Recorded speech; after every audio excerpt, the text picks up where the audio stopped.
बोल.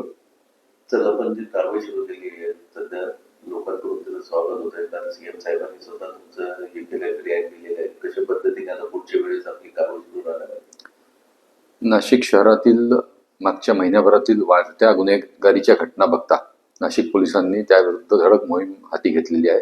आणि कुठलाही गुन्हेगार असो, छोटा असो व कितीही मोठा असो, तर कोणीच यातून सुटणार नाही याची दक्षता आम्ही घेत आहोत.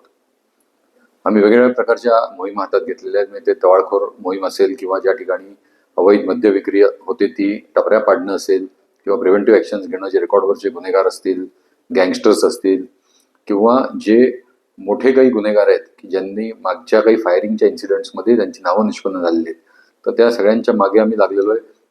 त्यातील अनेक जणांवर आम्ही कारवाई केलेली आहे.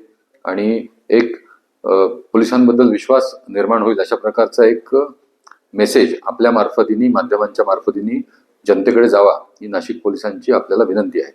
माझे पूर्ण नाशिक मधील नागरिकांना आव्हान आहे की पोलिसांवर विश्वास ठेवा. आपल्याला कोणीही आपल्याला काही बॅनर लावून, रील्स बनवून असं जर भासवत असेल की मी फार मोठा भाई आहे, मी फार मोठा सरकार आहे, मी फार मोठा बॉस आहे आणि सगळं मीच चालवतो, तर आपण फक्त येऊन एकदा आम्हाला त्याच्याबद्दलची आपली तक्रार सांगा आणि आम्ही त्याच्यावर योग्य कडक कारवाई करू याचं आश्वासन आम्ही तुम्हाला देतो.